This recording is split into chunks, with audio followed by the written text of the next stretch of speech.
Imagine another quiet night in the town of Sherman, Illinois, when suddenly a shooting star whizzes through the night.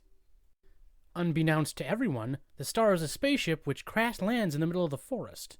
From that ship emerges 3 refugees from a distant alien world. This simple act sets the stage for the creation of...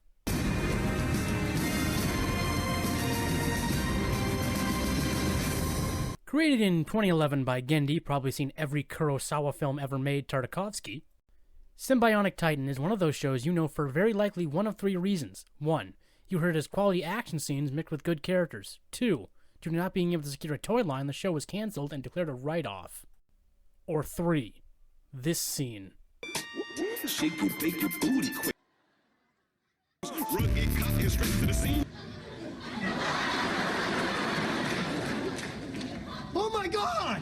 Be honest, this is the internet. It's mostly the third one, right?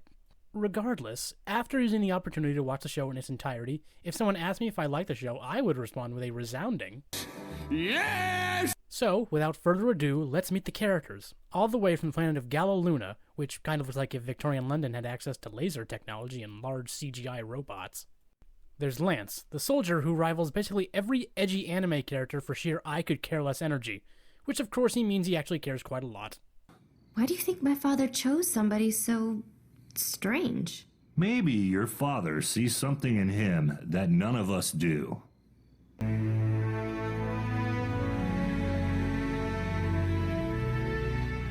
Good night, Lance. Good night, Alana. Though, to be fair, you'd probably be aloof too if you spent any amount of time of your formative years being bullied by Diet Draco Malfoy over there. By the way, this kid? I know it's hard being the new kid. Man, they used to give it to me good. Zach Steven Universe Callison. Ilana, the crown princess in person voted most likely to see a possible hostile alien critter and want to keep it as a pet. You are so cuddly. You want to sleep with Alani Wani tonight? And finally, Octus, or Newton, or Mr. Lunas, depending on his skin suit. A kind of techno-organic robot who, if I'm being honest, is oddly adorable. What are you doing? I am preparing a nutritious meal composed of the 3 basic food groups: eggs, dairy, and meat. Humorously enough, Octus is the only one of the trio to enter a romantic relationship during the show's run. Together they form Sym-bionic Titan, to combat monstrous aliens and defend Sherman while pretending to be the mild-mannered, though somewhat odd Lunas family. One of my favorite things is how the show trusts the audience enough in the first episode to throw us directly into the action. They crash land, and after some general info about escaping their planet, they start their first fight scene. We don't even fully learn what happened before they escaped the planet until episode 16. In a lot of ways, the story can come off as a little trite, but I would argue they also break from a lot of conventions. They move into a quiet suburban neighborhood, but only because a cave wouldn't provide the level of anonymity they need. The military is on their trail, but they're shown as actually quite capable of formulating plans that pose a credible threat. The show even remembers that before escaping, they didn't know each other, in addition to being unaware of Titan's existence. What happened? I am not exactly sure. So much of my programming is new. Giving them a twofold learning curve to overcome if they actually want to succeed as a team. And of course, there's the whole being in high school thing, but from what you see of that aspect, it's to give Lance, Ilana, and Octus a reason to defend Sherman. Sure, they're going to do it because they're good people and not doing anything would be wrong, but it starts more from a place of self-preservation. The monsters only want them. But after actually making friends with people, their motivations turn into stopping the monsters from rampaging because they want to keep them safe. The show even does the school dance episode, but it's done to quantify that Ilana is homesick, but she is willing to try and make the best of the situation by recreating a festival on Earth. If I could criticize one thing, though, everybody seems pretty cavalier about the property damage. Though deep introspective thought on the effects of giant robot fights on a city is probably best left to the professionals. It's funny, each of the trio acclimates to living on Earth in a different way. It aims to socialize and make life better for people in a sort of long-run big idea movement sort of way. This food is unsafe, unhealthy. I think change is needed. I think it's time to demand healthier food. I want to help, and we can start by creating a new school menu. This makes perfect sense as a princess. This is what she used to do all day, every day. She still sees it as her duty to help others however she can. Meanwhile, Lance has to get used to not being just a soldier anymore, which he has to learn the hard way. So, instead of pursuing more social activities, dealing with having all this newfound free time, he spends most of it learning about stuff that interests him. By the end of the series, Lance has gotten a driver's license and has learned to play the guitar well enough to perform on stage. But of course, old habits die hard, and the only reason why he got the license in the first place is so he could show up this guy. Why don't you and Soccer Mom here run back to your cute little minivan and go buy some groceries? Or do we have to make you?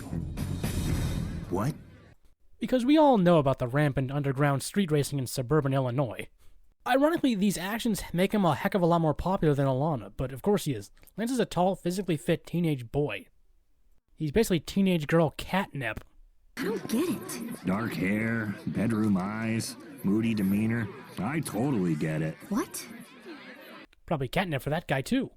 Octus is by far the one character who grows the most. Through the series, he evolves from thinking he's nothing more than a tool to aid Alana and Lance in forming Titan into forging friendships with them, even branching out enough to get a girlfriend, while still musing on his nature as an artificial being. After visiting the museum, he actually starts questioning if he's even capable of experiencing the same kinds of feelings Lance and Alana can, though ultimately making peace with who and what he is. I may not see the painting the way they do, but I see it my own way. I'm not a robot, and I'm not human. I am something different. Now, like most shows, your enjoyment is ultimately going to live or die by its villains, Titan, of course, being no exception. The good news is, of the three antagonistic forces it throws at us, they all have their own interesting place in the story.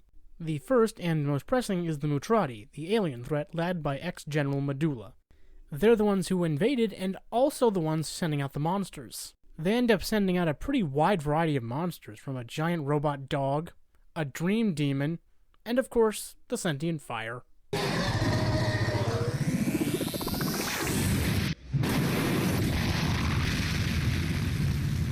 Granted, they don't actually explain how all these things can coexist on the same planet, but on the other hand, they're giant monsters and this is a giant mecha series. It's not rocket science.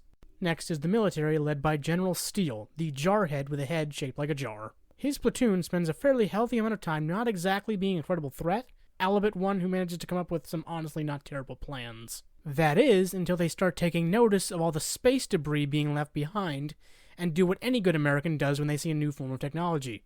Make it a weapon.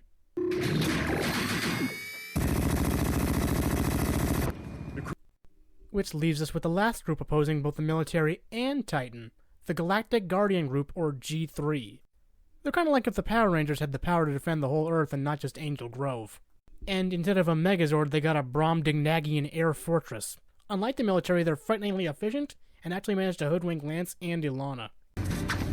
I knew you and your armored suits were linked to the giant robot Titan, but I didn't know how. I didn't factor in the third member of your party. Who are you? I'm Solomon. I run G3.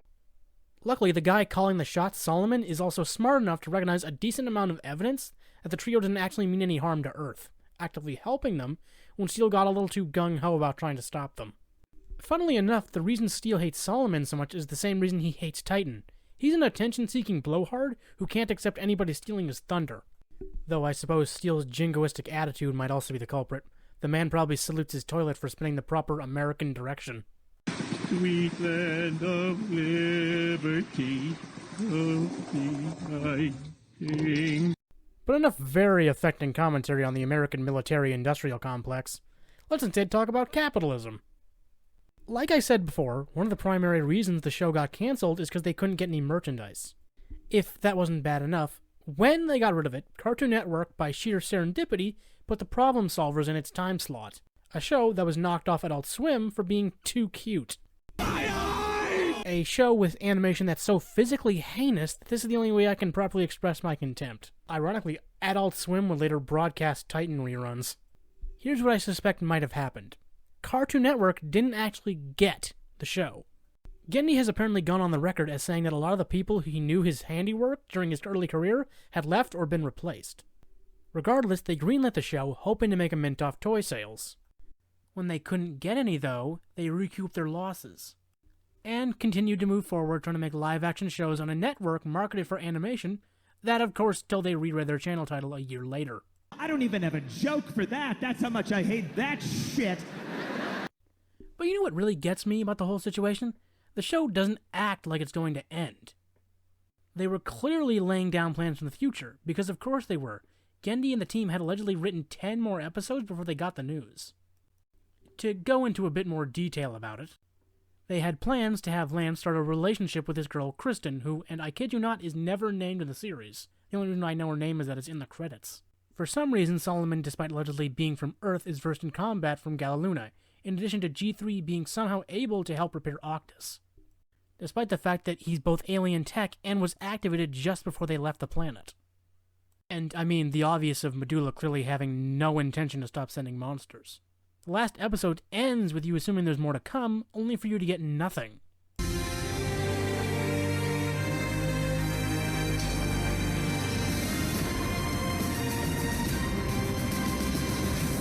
I'd tell you to help campaign to put it on Netflix to maybe get more, but it was already put there and with nothing happening. The good news though, we've seen shows come back from an extended death to get their ending before, as Samurai Jack can attest to. So, all that being said, would I recommend this show? Yes, yes, yes, yes. Yes. Heart, body, and mind unite as one. I wonder what else we can do.